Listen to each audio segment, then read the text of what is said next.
Olá! Hoje eu vou falar com você sobre como receber o feedback do cliente. Será que você faz isso bem ou será que você leva para o lado pessoal, fica chateado?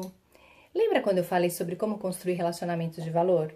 Então, o primeiro pilar da construção dos relacionamentos que a gente abordou foi o autoconhecimento. E quando a gente fala em autoconhecimento, a primeira habilidade que a gente tem que desenvolver é aceitar o feedback que nos dão. Ouvir aquilo que falam a nosso respeito, não encarar aquilo como uma crítica, algo que seja um ataque pra gente, mas algo que abre o nosso olhar para coisas que talvez a gente não perceba e tentar resolver e aprimorar as nossas habilidades. E isso é igual quando eu falo de feedback do cliente. Se eu sou uma pessoa que nos meus relacionamentos pessoais eu tenho facilidade em dar e receber feedback, eu vou encarar com muita naturalidade quando um cliente meu me dá um feedback que não necessariamente é aquilo que eu gostaria de ouvir. E se for algo que eu tenha que melhorar, eu tenho que trabalhar, agradecer o feedback, porque isso na verdade é uma consultoria de graça. O cliente, ao invés de chegar para você e dizer, ele poderia simplesmente mudar de empresa, de fornecedor, de marca e ainda por cima sair falando mal de você. E que bom que ele chega e dá essa informação valiosa para você. É uma oportunidade para implantar melhorias, não é verdade?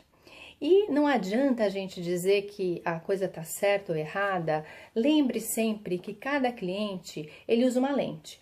A minha lente não é igual à sua, mesmo que a gente esteja falando do mesmo produto ou serviço. Eu tenho expectativas diferentes da sua, então certamente eu vou enxergar muitas vezes uma experiência de uma maneira um pouco distinta.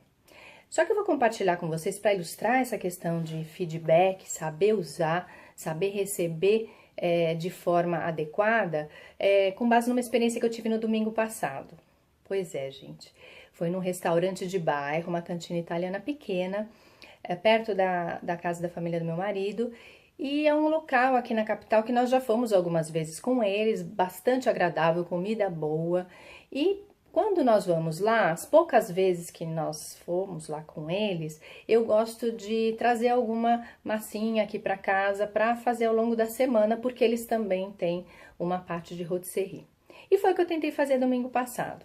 Bom, depois que nós fizemos os pedidos, eu saí do salão das refeições e fui para o salão da rotisserie para escolher a tal massa que eu pretendia trazer para casa.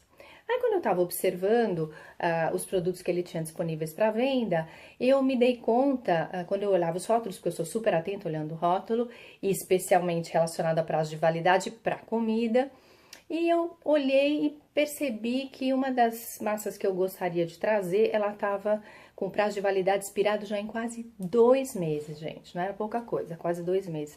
Eu até achei que eu tinha visto errado, coloquei meus óculos, olhei novamente, era verdade. Ia faltar 2 dias, 2, 3 dias para completar 2 meses. Bom, deixei a massa lá. No salão só estava o dono e eu. Cheguei próxima dele e contei o que tinha acontecido, muito discretamente. E ele se dirigiu ao refrigerador, não me falou nada, não me respondeu nada. Ele se dirigiu, eu percebi que ele estava assim, nitidamente abalado com o que eu falei, porque ele quase deixou cair uma sobremesa bem bonita que estava perto das massas.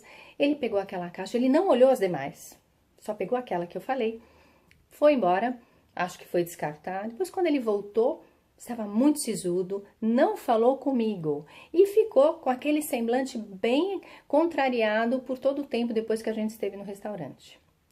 Olha, gente, se eu tivesse sozinha ou só com os meus filhos, eu certamente teria ido embora, porque poderia passar pela minha cabeça, imagina se eu fosse uma cliente recente, embora não muda muito isso, né? Quando você vê uma coisa vencida e com esse gap, né, quase 2 meses, pode passar pela cabeça do cliente que aquilo que ele come na mesa, que você não sabe, não tem rótulo nenhum, que possa também não estar tão fresco quanto deveria, não é verdade? Eu comi sempre muito bem lá, a refeição foi boa no domingo, a experiência não foi muito boa porque eu fiquei muito incomodada e desconfortável com aquilo, porque não combina com o restante do local, não combina com o atendimento que a gente costuma ter lá. Mas, muito sinceramente, eu não voltarei lá porque eu acho que ele perdeu uma grande oportunidade de fortalecer algum vínculo que ele tivesse comigo como cliente.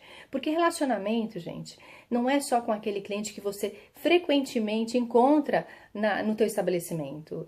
O relacionamento, ele pode ser sim, pode ser saudável, com aqueles clientes ou pessoas que você vê eventualmente. Não tem aqueles amigos que você vê muito de vez em quando, mas quando vê é aquela alegria? Então, é a mesma coisa. Eu não tenho que achar que apenas aquele cliente que me visita todas as semanas ou todos os dias, enfim, com uma frequência alta, que ele é merecedor de mais atenção minha do que aquele que vem eventualmente.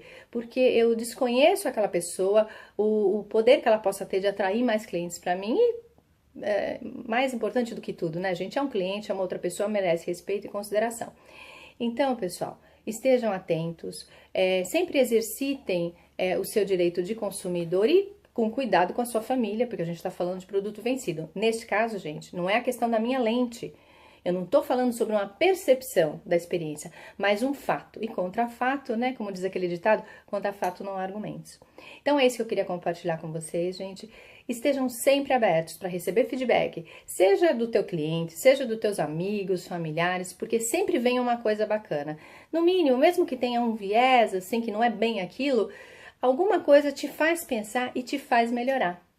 É isso que eu tenho por hoje e nos vemos na próxima. Tchau!